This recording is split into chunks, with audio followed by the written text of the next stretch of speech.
attempt to exegete the scripture without understanding the zits of Laban.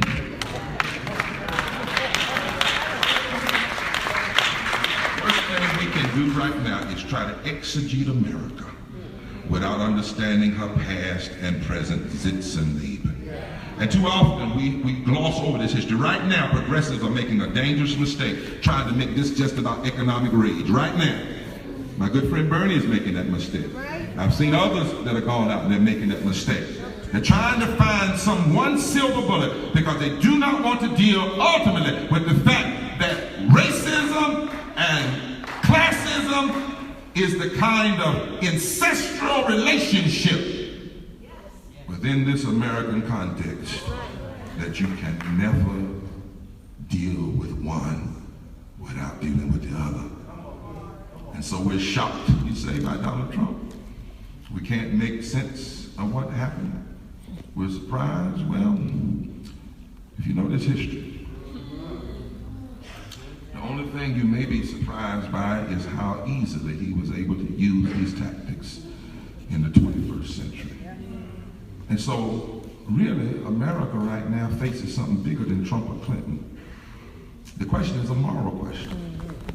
Whether we're going to have a revolution of love or whether we're going to be guided by the reactionary activities of hate.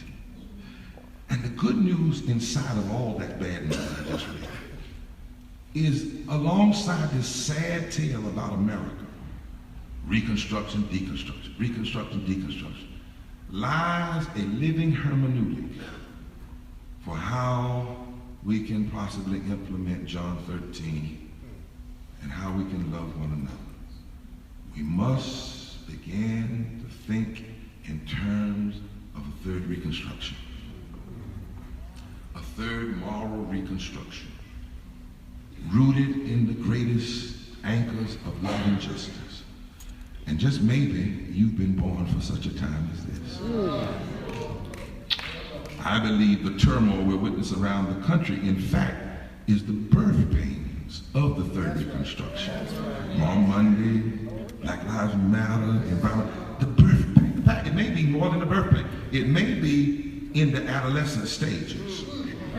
And like Herod, the strong men want to kill it because they see it coming and really can't stop it. Do you know that if you just register 30% of the unregistered black voters in the South, and you could get them to work in a little revolutionary love with whites and Latinos, the Southern strategy is over. Yeah. Not 100 years from now, right now. If we build movements, the South is no longer South. We saw it breaking. We saw holes come in the wall when President Obama broke through in 2000. It wasn't really about President Obama, it was about this fusion coalition that expanded the electorate. Black people, white people, Republicans, Democrats, gay, straight, all coming together was the first sign of an idea whose time to come. And I'm a witness that when Obama broke through in North Carolina, my God, we saw all kind of white lash and hate lash that America's reeling from right now. And it's because sometimes, as Walter Wink once said, you need to understand a blessing of an enemy. And that is that sometimes your enemy actually is telling you how strong you are. Some of you may have heard Dave Chappelle's reflection after visiting the new National Museum of African American History in D.C. He said, powerful exhibits, chains that we were once shackled in that brought us all the way to America. He said, but you go up every floor and you go up, things get a little better, a little better. By the time you got to the top floor, he said, I was on cloud 9. He said, but then I hit the door marked North Carolina and fell all the way to the basement. But the point of this is, you know, my point is, since prophets are always regionalized, you know, God don't let you be everywhere. You Amos and Tekoa, you know.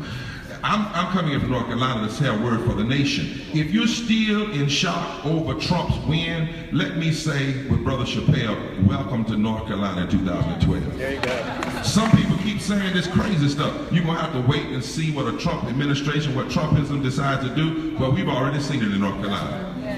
When people are backlashing and white-lashing against Reconstruction, against the possibility of people coming together, the blueprint for what it looks like to take back America in the 21st century was laid out in the extremist makeover of North Carolina's governor during the 2013 legislative session. That's why some of us in here went to jail, and thousands have.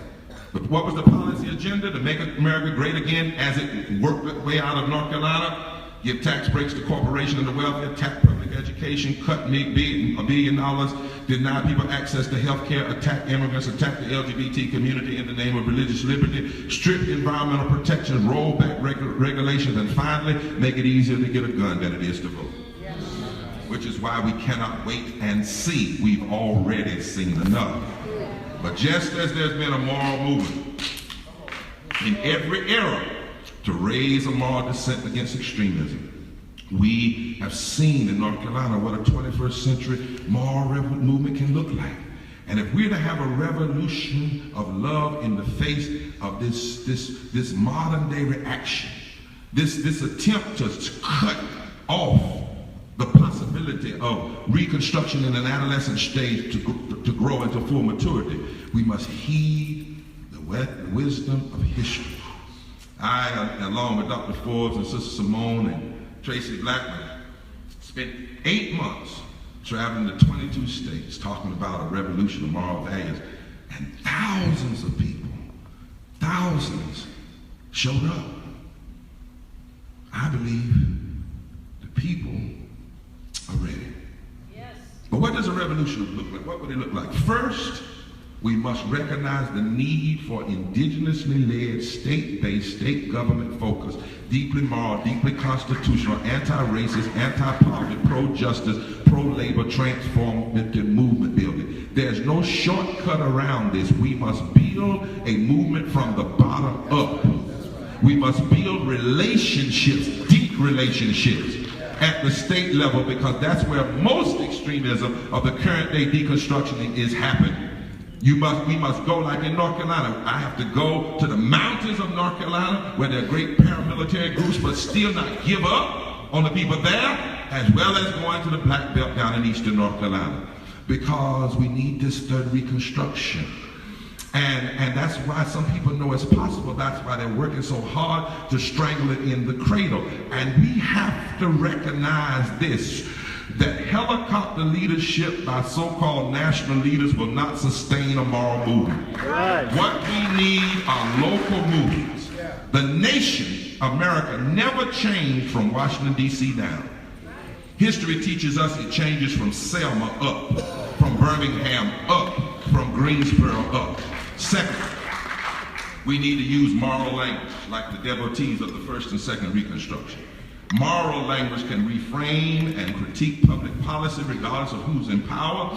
A moral movement claims higher ground than merely a partisan debate, something that's bigger than left versus right. I wish all of us in here tonight would make a commitment never to use left versus right again. Doesn't even make sense. It was born in the 17th century when the left didn't want the monarchy and the right did. It doesn't even fit. And surely we need to stop talking about conservative and liberal, but really you ought to be both.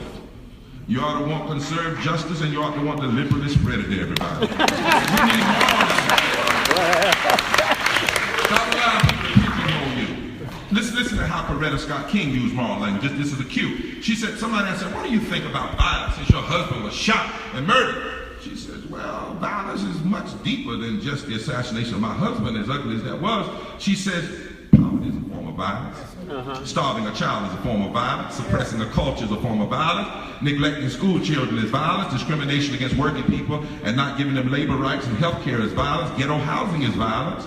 And even a lack of willpower to help humanity is a sick and sinister form of violence. We will have to begin to reframe the conversation and not talk about left policies versus right policies, but let's talk about violence. And let's ask people who want our vote, are you on the side of violence? That's a real political question. You're on the side of hate. MIT economist Otto Schwammer says attention violence is one of the greatest forms of violence that we engage in public policy today, especially toward the poor. We've got to help those who want to be progressive leaders understand that it is not a loving thing to say you are simply working for those aspiring to get to the middle class. If you can't say the name poor, then don't tell me you love me.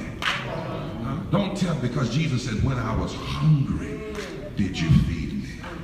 We need to return or maybe for the first time bring in a deep way our public discourse to our deepest moral and constitutional values so that it doesn't matter who's in power. some things are not about left and right, but about what's right and what's wrong. Let us take back the language. Maybe we need a modern day political Pentecost.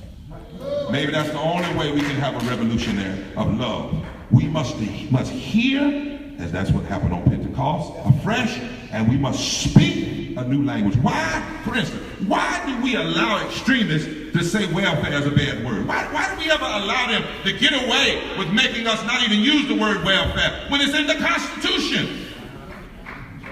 Promoting the general welfare. Huh? Why is it? Why is it that they allow them to make us call people right that we believe are so wrong? J. Cameron Carter, who used to be your colleague at Duke, said language is either a tool of liberation or domination. Go read his book on race, where he talks about when people used to take over countries, the first thing they did would be to change the language and make the language of the oppressor the official language of the land, thereby rendering all other language second class. You cannot use the language of a hateful reactionary empire and build a revolution of love. Moral language gives us new metaphor. I can say I'm not against this policy because it's a conservative policy or liberal policy. I'm against it because it's constitutionally inconsistent, it's morally indefensible, and it's economically insane. And then thirdly, we have to challenge the moral hypocrisy of the so-called religious right, which we should not even be calling religious right. Right. Because they are engaging in a form of theological malpractice and religious heresy. Even the name white evangelicalism is heresy. Ain't no such thing as white evan. What is that? That George, as Jim Wallace said, where white evangelicalism becomes a euphemism for angry white men who just want to think Jesus is like Michelangelo drew him, and he's on the side of their guns and their hate. And there are a lot of people starting to back away from it. I recently got a call from Liberty University. Well. Oh yeah. I told you we've been preaching revival. When you preach, you got to believe your word's gonna become flesh. Otherwise, you'll not be preaching. Right in the middle of the revival, students from Liberty University said, "Will you come here next year?" Come here next year because we're finding out something wrong. See, I don't know about you, but I'm theologically, I'm an evangelical, conservative, liberal, liberationist, charismatic biblicist. All that means is what my grandmama said. I know Jesus for myself. And I know that the greatest sins in the Bible are idolatry and injustice. In idolatry, you refuse to love God. You love yourself more than you love God. Injustice, you do not love your neighbor as God has told you to love. And you all know there are more than 2,000 scriptures in the Bible that deal with the issue of injustice toward women, the stranger, the poor, the sick, the hurting, the unaccepted. That's why the only Bible I carry now is the Poverty and Justice Bible, the one that has all the scriptures marked in it. The one that they took and cut all the pages out, and then the Bible just fell apart. They cut every page, every scripture in the Bible out that had to do with poverty, justice, and love, and the Bible literally fell apart. You know those scriptures, like Isaiah 10, woe unto those who legislate evil and rob the poor of their right, to make women and children their prey. You know, that great text where Jesus opened, the Spirit of the Lord is upon me, for he hath anointed me to preach good news to the patokos, the poor, one of the three words that was used for poor. But he chose the one that had to do with the poor who have been made poor by systems of economic exploitation. Can you imagine how that sounded to the empire? When Jesus dared to put the poor at the center of God's attention and then demand that they be at the center of the empire's attention, or the empire would be under the threat of an intervention by God. Yes. Huh? Can you imagine how that sounded to the people in the ghetto? That's where he was, the ghetto, Nazareth. Good news to the poor. What you talking about, Jesus? Huh? Yeah. That's very political. You got 2,000 scriptures. How to treat people, how to treat the stranger, how to treat women, how to treat children, how to treat the poor. You might have 3 on homosexuality. Right. And none of them trump this scripture. You still got to love your neighbor as yourself. Huh? We need to use moral language. We cannot yield a moral high ground simply because we're angry. You cannot walk away. Deep religious and moral values have been at the backbone of every great progressive movement. Prophetic imagination must come before prophetic implementation, as Brueggemann says. Remember, what would Jesus do was not a cute band to be worn on your wrist. That was a question raised in the late 1800s as a social gospel critique. What would Jesus do in the face of children without child labor laws and men dying without labor rights and people living in slums and poverty without minimum wage? What would Jesus do? That began the social gospel movement, and there would be no labor movement without the social gospel movement. There'd be no abolition movement without William Lloyd Garrison and other people who kept that. There would have been, Teddy Roosevelt would have never suggested that all Americans ought to have health care in 1912 in his bull speech if it hadn't been for what was happening in the pulpits in America, in the social gospel movement. There would have never been a New Deal if you didn't have Frances Berry, who was a woman social gospelist, who was whispering in the ear of Franklin Delano Roosevelt. There would have never been a civil rights movement without the moral framework underneath it. There would have never been a critique of poverty, unchecked capitalism, labor rights, health care, criminal justice reform, climate change. None of this without a deep moral underpinning. And we must not forget that the politics of hate always hires false prophets. And the real prophets cannot stay stuck in their classrooms.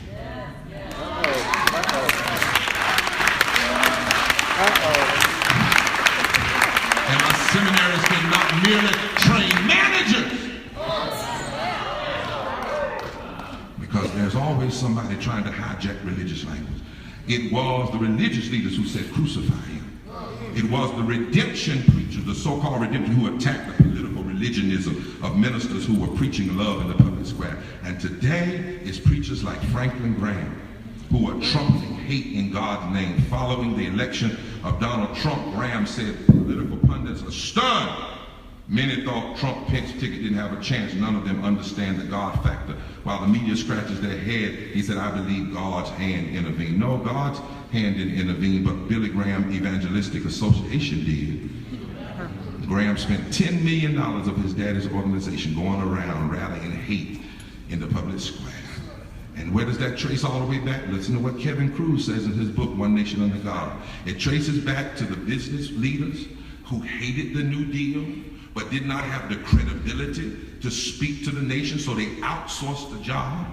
They hired a preacher to go around and buy Christian pulpits. They put money behind them. Sun Oil, General Motors, the National Chamber of Commerce, the National Manufacturing. And within about 10 years, they had 19,000 pulpits that they had bought. They taught a perverted brand of Calvinism. If you're good, you go to heaven. If you're bad, you go to hell. If you're good, you have money. If you're bad, you're poor.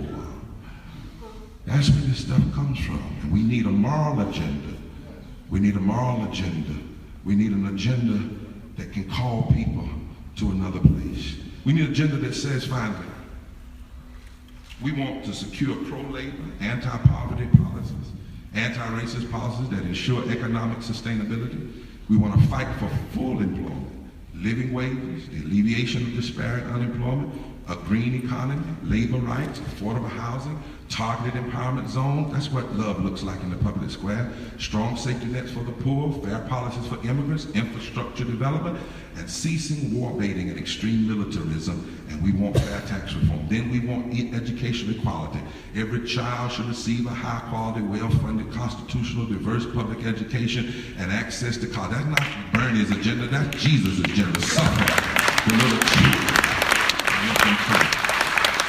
We should want everybody to have health care. Everybody. Why? Because the progressives said it? No, because when Jesus came, everywhere he went, he set up free health clinics. And that even started in the Old Testament, well, before you got to the New Testament. Social Security, protecting women's health, environmental justice. Why we want environmental justice? Because it's a Democrat? No, because in Genesis 1, we were given dominion. That is to take care of, am I right? Not to destroy.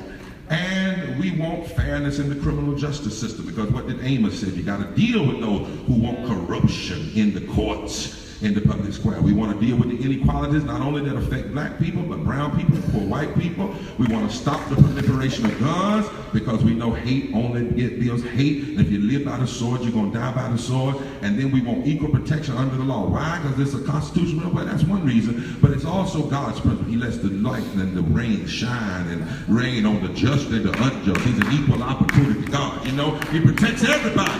So we want to protect voting rights, women's rights, LGBTQ rights, Muslims, immigrants. We want to protect the original citizens that stand Iraq. We will never give up on the principle of equal protection under the law. A moral agenda. And then, in this agenda, we want to bring everyday people to the fore. Not just numbers, but we want to build platforms all over this country that brings everyday people that are hurt by extremism so that folks' hearts are moved and their consciousness are moved. Because you want a revolutionary love, you got to make people cry. You got to make them weep and wail. And so you want to bring, like the mother down in Birmingham, Alabama, who testified at one of our revivals. Her daughter died in her arms from blood clots because Alabama refused to expand Medicaid simply because they hate a black man in the White House. And when she told that story, it moved the hearts of people. And then we got to recognize the centrality of race. You're not going to deal with this America until you deal with the demon of race and class together. You got to ask that same question that Jesus asked when that little boy was rolling around. Jesus had just come from the Mount of Transfiguration. One of the texts that makes me so mad, because I'd be like, hurry up, Jesus, the boy over there rolling around. But Jesus understood sometimes you got to do a diagnosis. I'm like, hurry up, Jesus, cuss your disciples out and get on over there and heal the man. So he asked the daddy, how long had the boy been like this? And when he told him that it was from the beginning. From the beginning, America has wrestled with race and class. From the beginning, America has wrestled with race and class. So Jesus said, oh, this boy ain't just deaf, he's dumb too. He can't hear, nor can he speak. America can't hear, that's why she speaks wrong or doesn't speak at all. That's why she's muted on the issues of race and class. And if we're going to deal with this kind of demon, this comes out only through fasting and prayer. In other words, you got to be willing to meet it hard and straight up, as they say in the street. You don't understand racism. You don't understand what's going on when you call a president a food stamp president, a juvenile, a socialist, a lie. And then you got to understand racism. And my good white brothers, sisters, we got to have y'all talk about this, not just black people. Racism ain't about no prejudice. You know, racism ain't about prejudice. Racism about policy. I said that to Miss Clinton when she was running. I said, get off that David Duke stuff. That's not where you want to talk about racism in America. Let's talk about policies. Talk about policy. That's a trick. Talking about David. We already know he kind of crazy. That's all right. The racist I'm worried about is not David Duke with his loudness. It's Paul Ryan with his quiet. The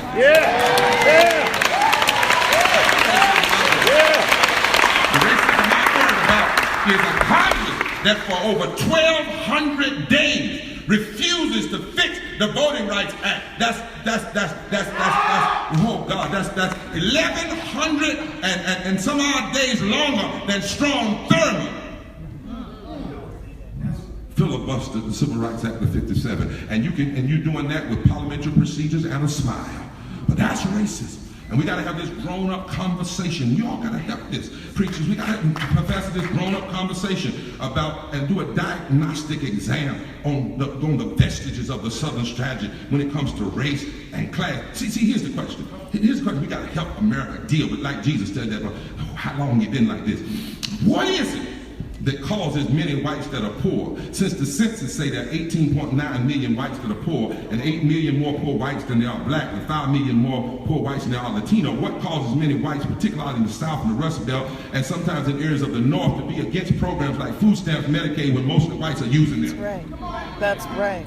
What causes you to be against living wages? I'm not mad, you got to read that question. When 400 families make an average of $97,000 an hour, while we're locking people up for fighting for 15. What causes you to elect politicians that represent the poorest counties in the north, south, east, and west of this country who vote against the programs that would help the poor, like living wages and labor rights? What trumps common sense? What mythology? What mythology is so powerful? What mythology? What mythology? What makes you stand against health care? that will actually help more whites than blacks. In North Carolina, 500,000 people would have been helped with Medicaid expansion, 30,000 veterans, 346,000 of them are white. And yet the majority of the people saying they're against Medicaid expansion. Go ahead. What myth makes you think that supporting resegregated high-poverty schools is going to help you? What makes you think that privatizing schools with public money is going to allow your poor child to go when they couldn't afford it, even with the scholarship from the government? Yeah. What is it that makes you against voting rights? Don't you know voting rights is not just about black people? That's right. Voting rights is an attack on women. It's an attack on public education. It's an attack on labor rights. It's an attack on every progressive policy. Because when you undermine the ability for the democracy to have its full voting power, you allow extremism to rule. And so we need a revolution of love. We got to break this one movement, one moment mentality. And we got to come together and understand the same people fighting the LGBTQ queer community are the same people fighting voting rights. And the same people fighting voting rights are the same people fighting living wages. And the same people fighting living wages are fighting environmentalists. And the same people fighting are fighting healthcare expansion. And many of the people that are following them, if they could just see a little love, they would understand they're simply being used by a hateful oligarchy that plays us against one another so that they can hold on. And so in South Africa, you know what they said after bad elections like the one we just had? They would look at that thing sometime and they say, you know, only a dying mule kicks the hardest. Well. See, love will make you see things like that. Love will make you go to the cross knowing you got a resurrection on the other side. So you endure some things for that you know is beyond. Could it be really that the election of Donald Trump may be the last gasp of the Southern strategy? Right. I tell you, it's time to hold on just a little bit longer. They wouldn't be fighting us this hard if they weren't afraid that love is on the rise. And so, my friends, it's time to believe that the wealthy can pay their fair share, that we can have a living wage, that we can stop giving socialism to corporations, that we can fund our schools, that we can address the ugly realities of racism, that we can sing God shed his grace on us and then give grace to immigrants and grace to the LGBT community. We have to believe that it is possible. But we got to keep working. My son, as I close, is an environmental physicist. And every now and then he tells me, you know, physicists are kind of crazy. And they're like biblical, the people who have PhDs in biblical studies. It's got all that stuff up in their head, you know, all that Aramaic and Hebrew and German and French. You know, and that's how physicists are. They look at things from not. So not long again, he told me, he says, Daddy, if you ever find yourself stranded out in mountainous territory and you got to walk out, he said, Daddy, don't walk through the valley. I said, son, what are you talking about? He said, look, Daddy, let me tell you something. I'm an environmental physicist. Snakes live in the valley. He said, now it might cost you a little energy, but it's better to walk up the mountain and walk out across the mountain than it is to walk through the valley. I said, why? He said, because every biologist knows, Daddy, that there's something called the snake line. He says snakes are cold-blooded animals. All they know to do is just strike. They're just full of strike and fear and hate. But they can't live at high altitude. He said, Daddy, if you get above the snake line, you can make it out without being bitten.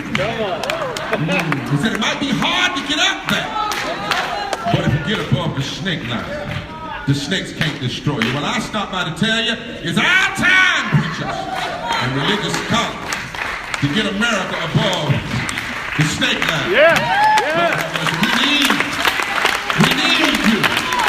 We need the American Academy of Religion. That's what religion was doing when it stood against slavery.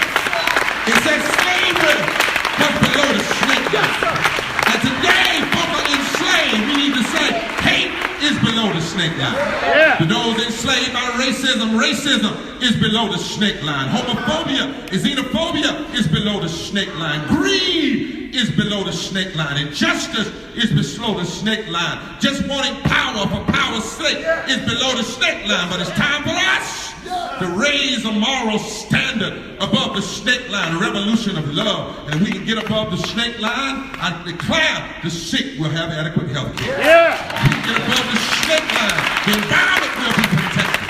If we can get above the snake line, we can change our criminal justice system. But we got to climb. Yes, yeah. We got to climb. Yeah. We can't settle for fighting and bickering and anger and distortion. We got to get a little higher. Yeah. If we get above the snake line, we can reject hate and division and mean attempts to write people out of the Constitution because of their race, their creed, or their sexual orientation. If we get above the snake line, we can see all people as God's creation and members of the human family. If we get above the snake line, our politics can be moral, our language can be moral, our way forward can be moral. If we get above the snake line, a nation of immigrants can be welcome and welcoming to everybody. I tell you tonight, I don't care what happened last week. I know something.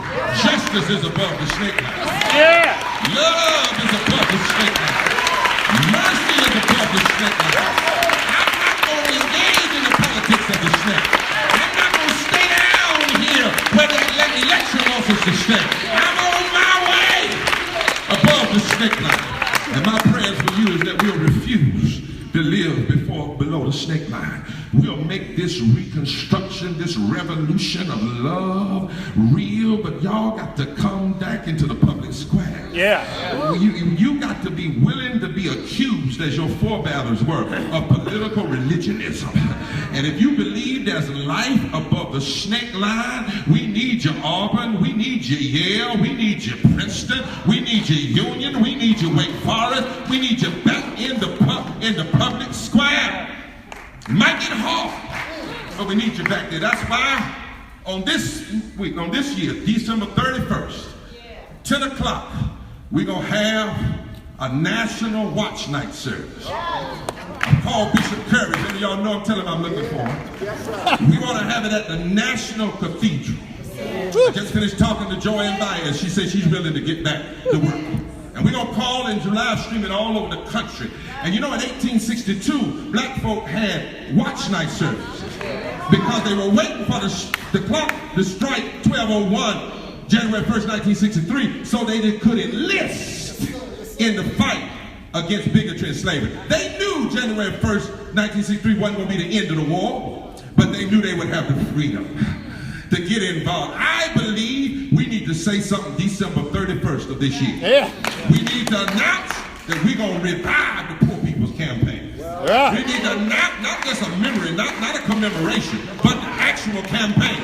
Yeah. That we as people of faith are going to reclaim the moral agenda. Yeah. That we might be facing some hard times, but we're not going to fall back, we're going to fall in. And we're going to enlist, and we're going to begin to help in our words and our deeds take this nation above the snake line. Now I'm going to level with you tonight. It ain't always easy to meet hate with love. No. I'm not just telling you something I read in a good book. No, this hate put a gun to my daddy's face. Told him that if he didn't get out of Georgia in the 1950s, he wouldn't live to see another day. This hate, I don't talk about it often, has spewed across my cell phone and the internet, threatening to cut me down. Told me 2 years ago you'd never make it to Christmas if I didn't sit down and shut up. No, it's not easy to get above the snake line, but Jesus didn't command us to love one another when things were easy. Jesus didn't say that. He said it knowing he was headed toward the cross. He said it right in the middle of strong men on the throne. He said it when he knew that he would have a cross, which is always the first stop on revolutionary love. But he also said it believing in the resurrection. How then do you keep climbing above the snake line when you face hate and backlash? How do you press on? Well, sometimes if you're going to climb above the snake line, you better be a good singer. And you have to start singing, love lifted me. Love lifted me when nothing else would help. Love lifted me. When I want to hate the people that tell me they're going to kill me, love lifted me. When I want to give up, love lifted me. And is there anybody in here still believe love has lifting power? Well, it's our time. It's our time for revolutionary love. And love is the only way to get there.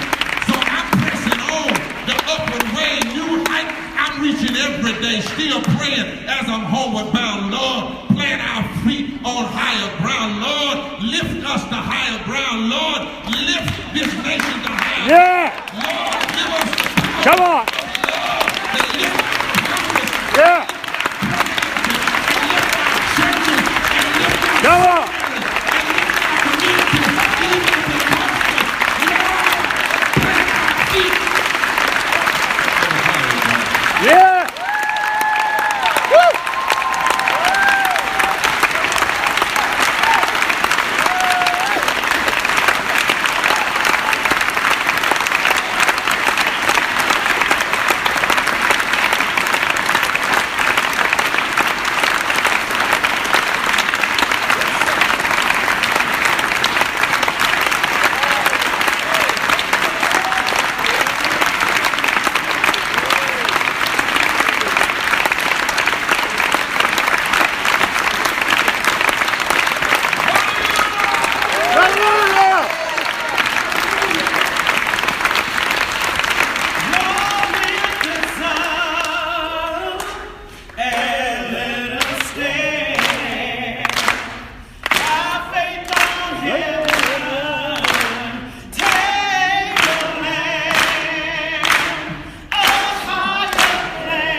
Union and Auburn Seminary and Union Theological Seminary and Healing of the Nation and Drum Major Instinct Repairs of the Breach and Kairos Center with Liz Steele Harris and others have joined in this call for this National Watch Night service.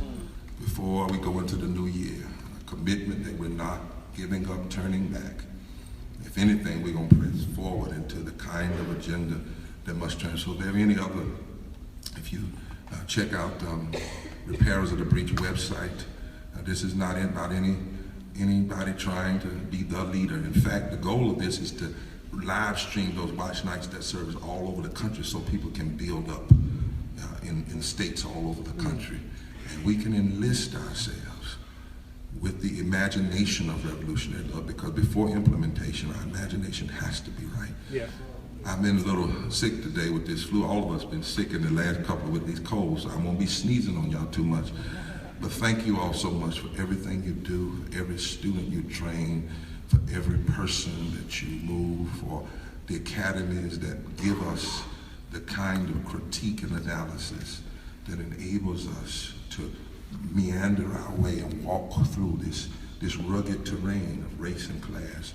My only plea with all of us is, and I'm one of you, I'm in the academy too, but let's make sure that the academy alone is not our home. It may come a day that the Academy of Religion has to decide to have your conference on the lawn of the White House. Yeah. Yeah. And if they arrest us, they arrest us. But like Ezekiel, we live in the midst of a people who are stiff-necked.